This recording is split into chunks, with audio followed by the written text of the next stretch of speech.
When I was growing up, the school in my area were mostly filled with boys, not girls.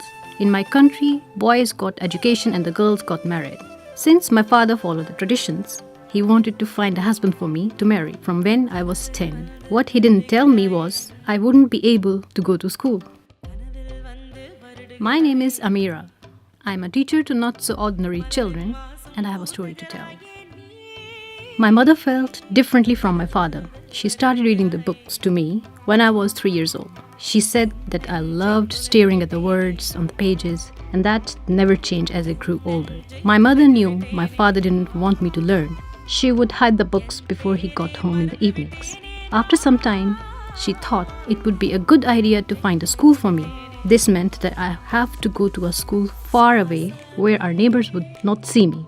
So every day, after my father left for work, my mother would take me to the preschool. Sometimes it was too risky for me to go to the school. I always woke up hoping that I wouldn't have to miss school. I loved learning, making friends, and eating there. Mom worked on her cousin's farm, planting seedlings, carrying crops to the mill, and raising chickens. A driver would transport her to the farm and back because as a woman she was not allowed to see in the public alone. I would often help my mom on the farm when I couldn't go to school.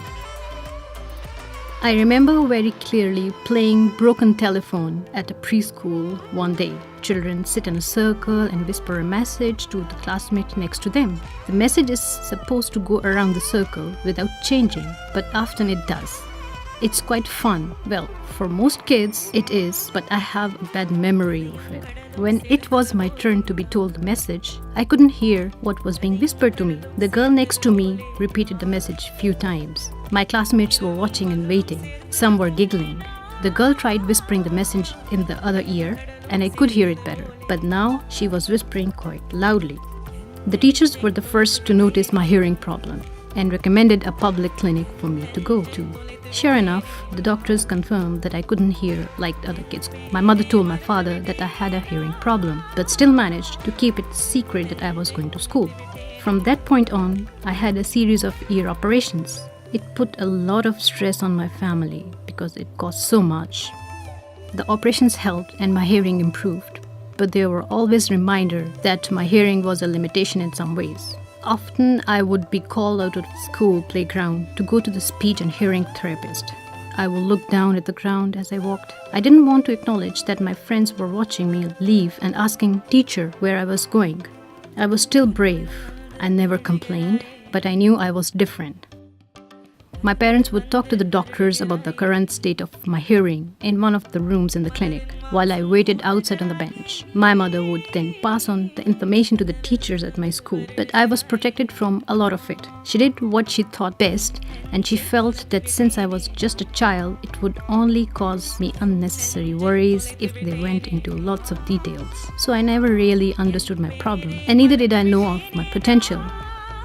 Being left out of the adult conversations was not the only way I felt excluded. Even though I went to an ordinary primary school, I felt like I was outside the circle. The teachers were not trained to know how to include children with disabilities, small or big. In front of everyone in the class, the teacher would ask me to move up to the front desk and confirm that I could hear her. That was very embarrassing. After primary school, my father started to talk more and more about me getting married. But that age I understood that I definitely did not want to be a wife so early on. I could not hide my schooling from my father any longer.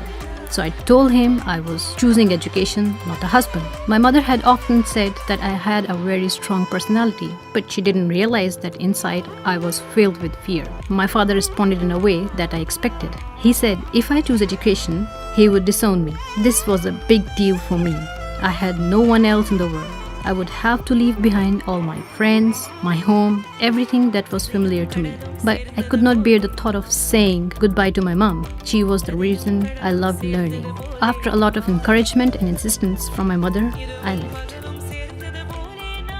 I finished school supported by the money my mother gave me, as well as my holiday jobs as a childcare worker. I then pursued university with the help of the scholarship. I graduated in education and was among the top students. And soon after that, I was offered a job as a primary school teacher for children with special needs. Because of my background, I was able to accomplish a lot. But the most rewarding thing has been to be able to mentor children with special needs. My disability didn't limit my options. I was not what my circumstances tried to make me be. I was able to live up to my potential that for so long I didn't believe I had. I am Amira. I am not a superhero. The world doesn't need superheroes. The world needs ordinary people like you and me who can lend an ear to listen. Because without listening, there is no understanding. And the world needs to understand the needs of others to know how to address them.